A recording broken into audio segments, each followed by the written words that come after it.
Good afternoon, everybody. My name is Donna Feazell, and I'm your host of Donna's Edge Talk Show, where truth matters. Thank you so much for watching every day, Monday through Friday, beginning at 1 p.m. in this Central Time Zone as we get to ride home with you in the afternoon.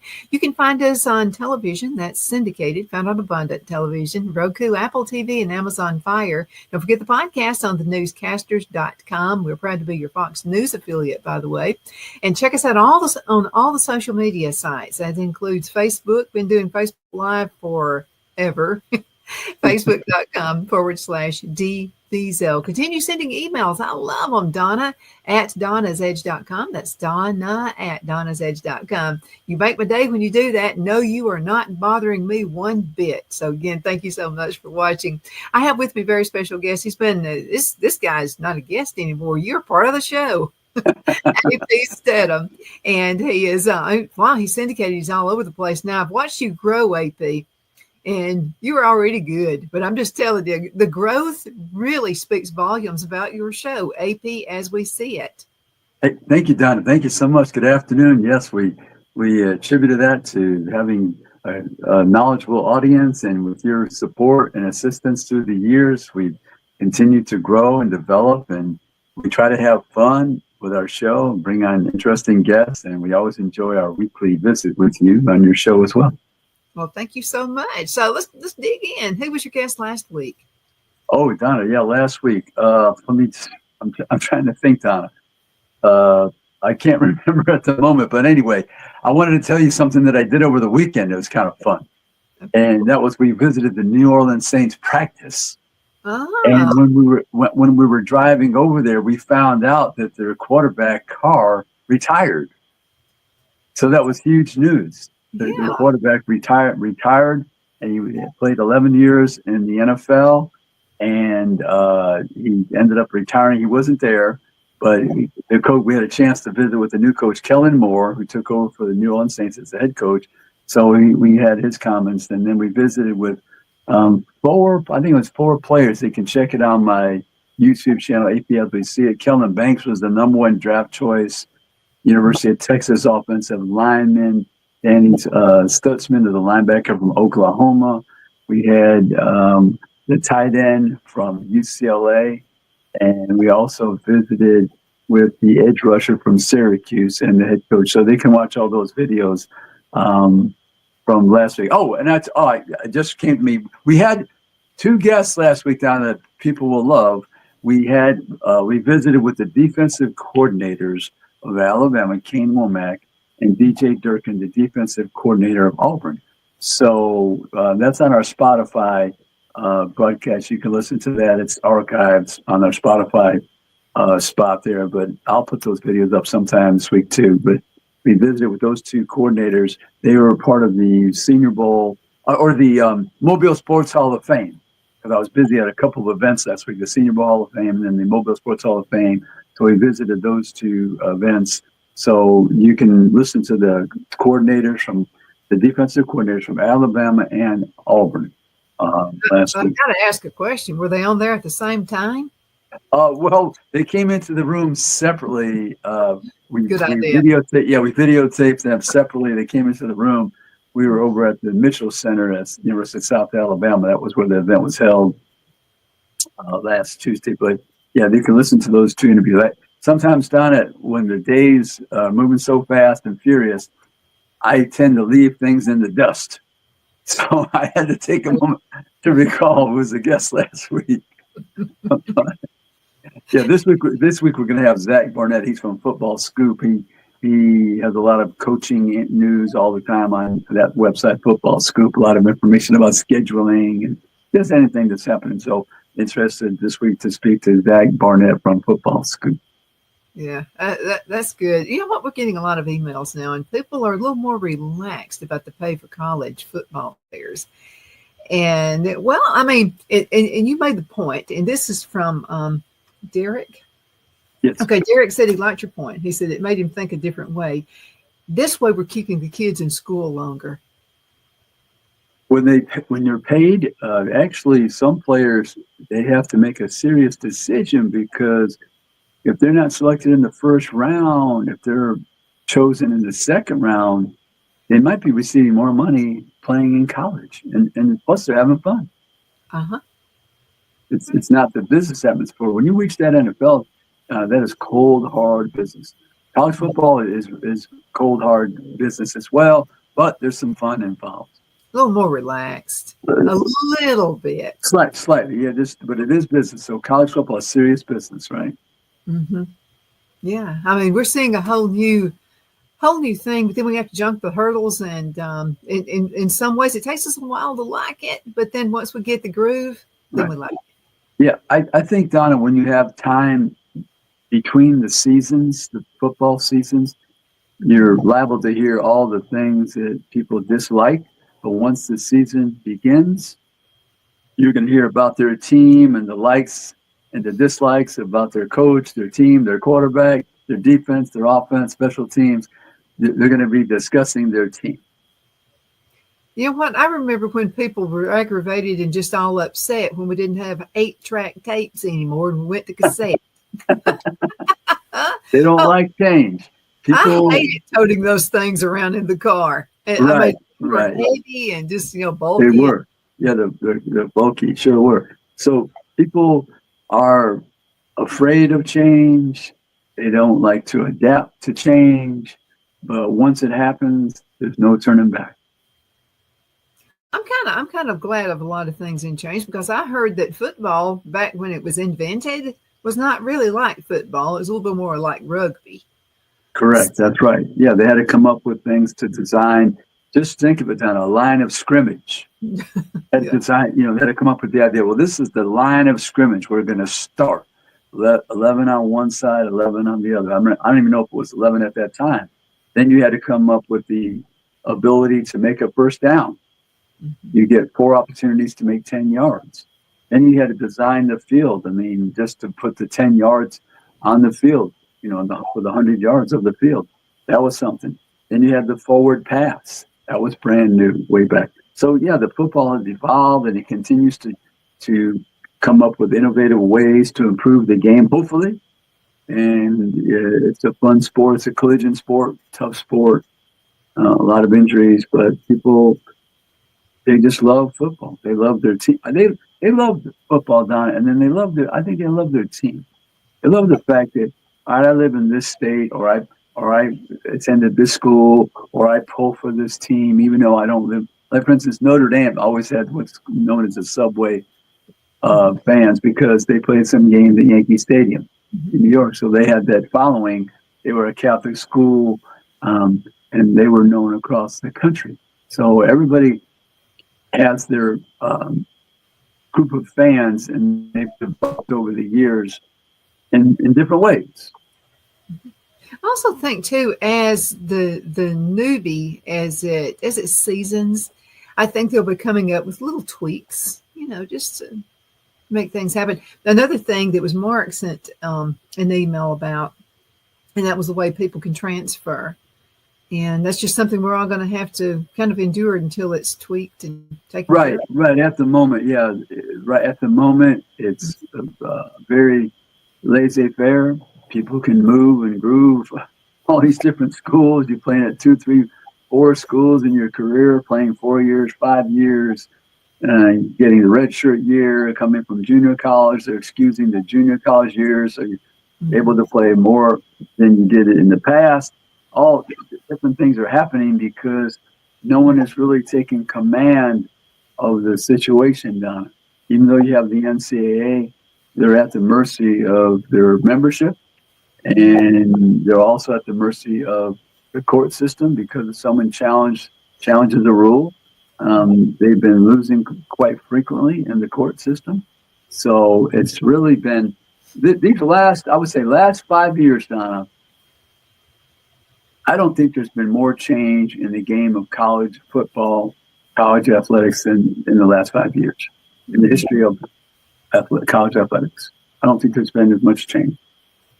It really has. And again, once we get the grip on it and once we all get used to the changes, I think we'll be okay because football is football. Right. Yeah. So but if you're looking at the history of college athletics and college football, I mean, and that's since 1869 when they had the first game, Rutgers and Princeton. To say that the last 5 years the most change of all time, that's a significant statement in it. And the state of college football, college athletics, like I say, people don't embrace change easily. They like things staying the same, and especially the team, the members of the team. Now you have to have a scorecard now, Donna, because 1 minute the player's on your team, the next minute he's playing for your rival. So that's something. I mean, immediately. I mean, it's not waiting, sitting out a year. I mean, immediately the next season they're on the other team, and you got to be cheering for that player last season, but now he's on the other side. So yeah, but that makes it more exciting, I think, because then you got this person. I would think as a football player, you have this guy you were playing with him. Now he's on the other team, especially if it happens with Alabama and Auburn, or maybe Clemson and South Carolina. If it happens with any of those teams, and so I just think you're more of a target. I think. Yeah, the natural rivalries for sure. Yeah, but Donna, there was some news on the schedule. They moved the Egg Bowl game. That's Ole Miss and Mississippi State. That's a heated rivalry for those who are not familiar with that series. They moved that game to Friday, the 11 o'clock Central Time. That's that Thanksgiving weekend. And they also moved the Texas A&M game to that evening on Friday. So those are two changes in the schedule at the end of the season. They're their last games. Mm-hmm. That'll be happening also throughout the year, I'm pretty sure. But once it's set in a mold, though, what is the cutoff time for that? Because once it's set in the mold, you can't change it, can they? You mean the timing of the schedule of the game? Is that what the question, Donna? Yeah. Well, they try to do it in advance. You know, Donna, a lot of these games, they don't have the time right now because it's TV motivated. So you might know, let's say, the timing of the first three games. Maybe they might announce that right now. But after that third game, it's all up in the air because this TV, they will select games and then they'll put them in different time slots. So, but they try to do the best they can, I believe, to tell their fan base those first 3 or 4 games we're playing at this time so they can make some plans. But then moving forward, everybody knows that, okay, we have to be ready. Are we playing the early game at 11 a.m. Central? Are we playing the late game at 8 o'clock Central? So they have to be aware. Sometimes, you play that 2:30 slot. That's the main game, usually 2:30 Central for the SEC on the network. So they know after the third or fourth game, we have to adapt and just be ready for the game to be played in the morning or at nighttime or in the mid-afternoon. That's true. You also have to take, because I deal with sponsors, and so you have to take the sponsors, whether they like that timing as well. So I'm pretty sure they're handling lots of balls at the same time. Yeah, so it's a natural selection process that college football fans have been familiarized with throughout the years because they know that television dictates the start of the game. Absolutely. Let's go into a commercial break, and we'll be right back in just a minute. Twin City Used Car Sales has been serving drivers in the Northeast Alabama area for years with a quality selection of late model used cars, SUVs, and pickup trucks. On top of our extensive selection and competitive prices, we offer professional auto financing services for used car buyers of all credit levels. Whether you've just begun your search or you're ready to secure your next vehicle, at Twin City Used Car Sales, you will drive away with the vehicle of your dreams. The sales and finance staff at Twin City Used Car Sales looks forward to serving you, and you can apply for financing online before your visit to our used dealership in Gadsden, Alabama. Check us out on the web at twincityyusedcars.com or go by our location at 901 First Avenue, Gadsden, Alabama. We sincerely look forward to serving you.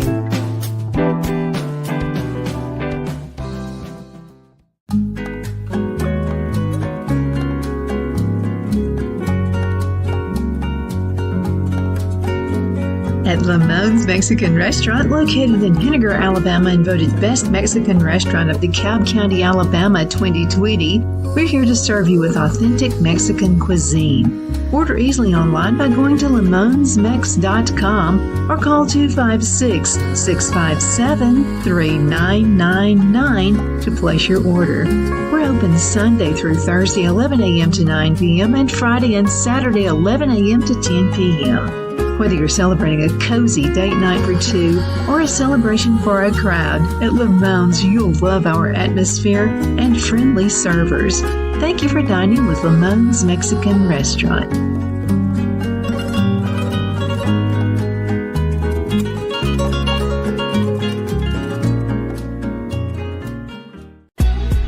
Donna's Designs offers a line of handmade memorial, wedding, and keepsake jewelry that launched back in 1970.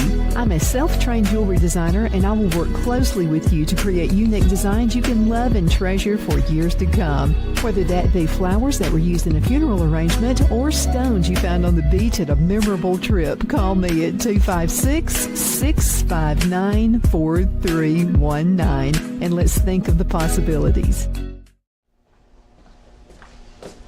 Are you ready? We all wonder what tomorrow will bring, but the future lays itself at the feet of the prepared and surrenders to the will of the persistent.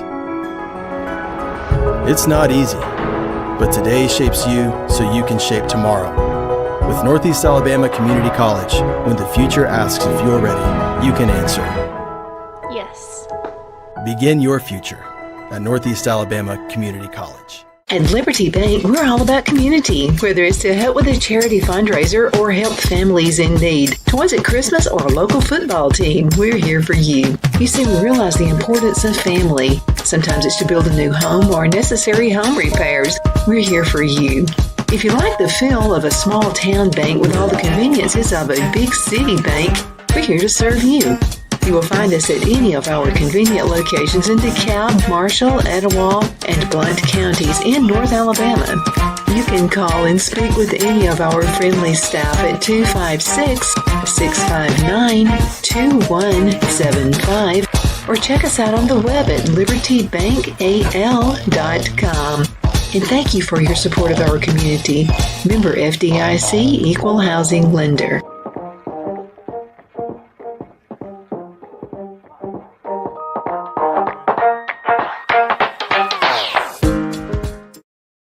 I'm excited to announce our Christmas extravaganza is finally here.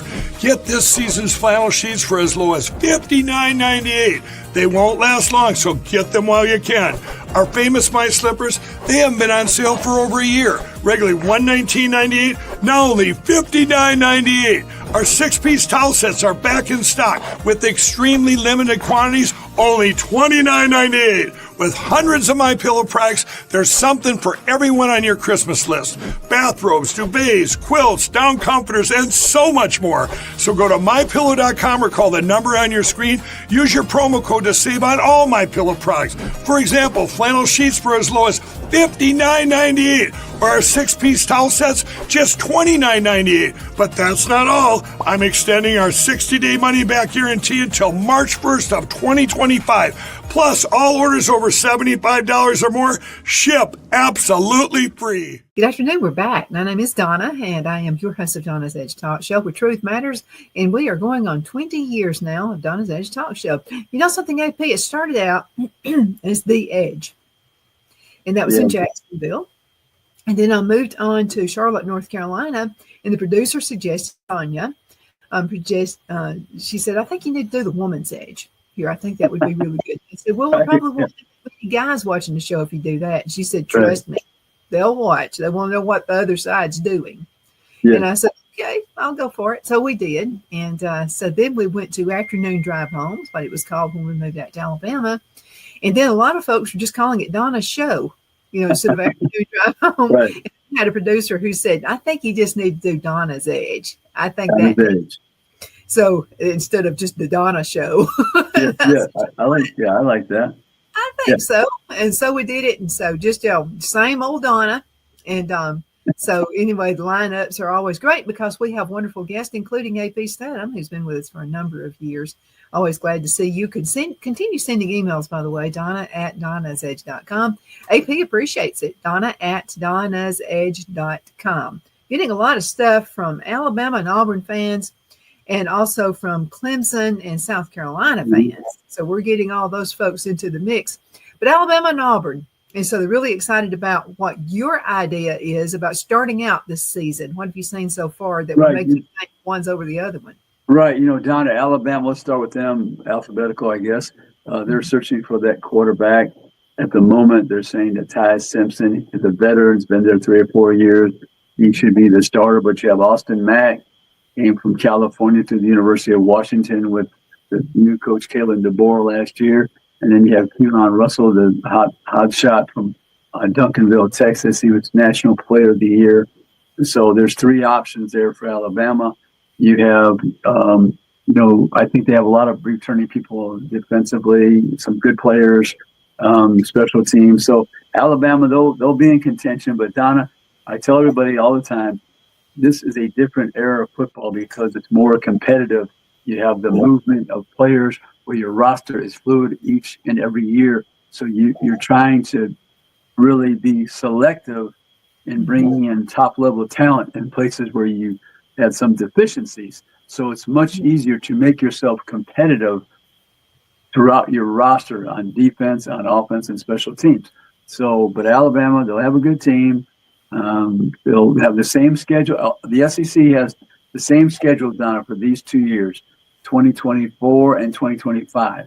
So you're playing the same schedule in the conference level, 8 games. So Alabama, we're going to find out about that quarterback position. I'm interested to see this year, Donna, because they have a brand new starter at Alabama. Will Coach DeBoer inject a second quarterback if the first quarterback falters? Because last year he did not. He stuck with Jalen Milroe even when he wasn't playing well. But I'm interested to see if he's going to use more than one quarterback this year because he has 3 options. 3 viable options right now. So Auburn has the transfer Jackson Arnold from Oklahoma. And by the way, Auburn plays at Oklahoma this year, Donna. So that'll be a great storyline when he returns to Norman, Oklahoma to play against his former team.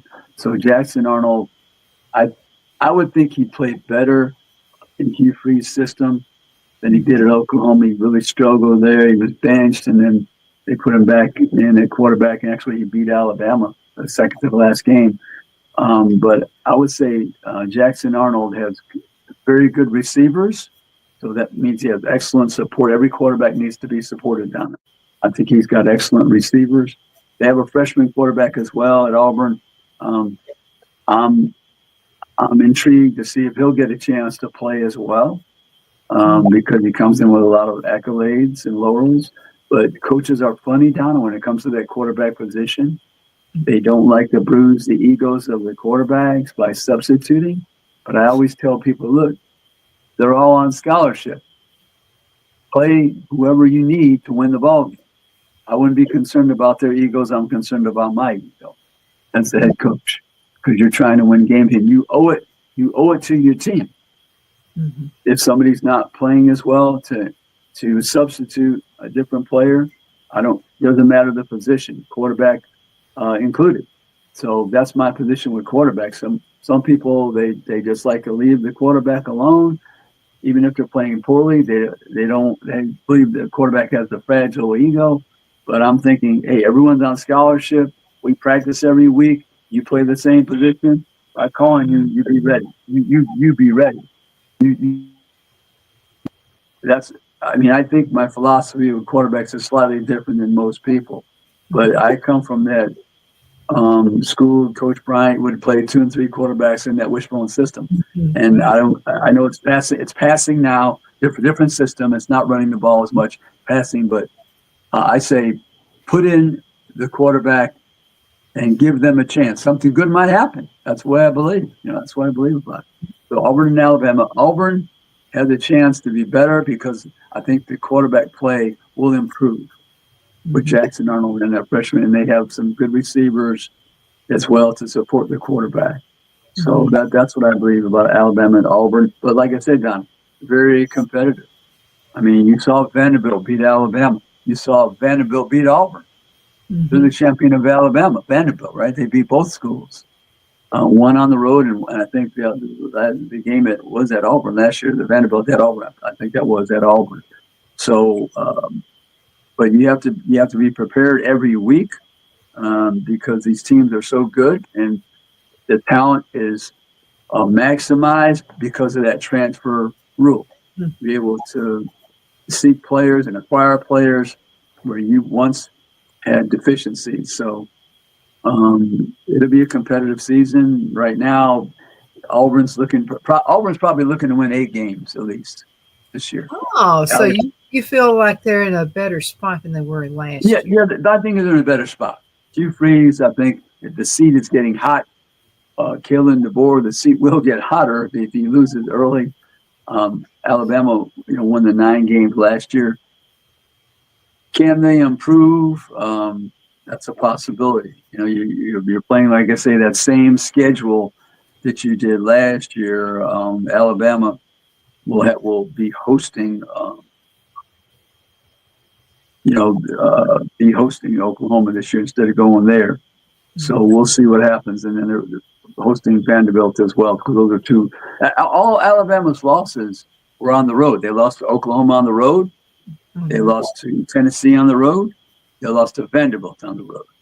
So those 3 teams return to Tuscaloosa. So we'll see what happens. But it's very difficult in the SEC, Donna. I'm not sure we're going to see an undefeated team in the SEC for maybe, I don't know. I don't know the next time we'll see an undefeated team in the SEC.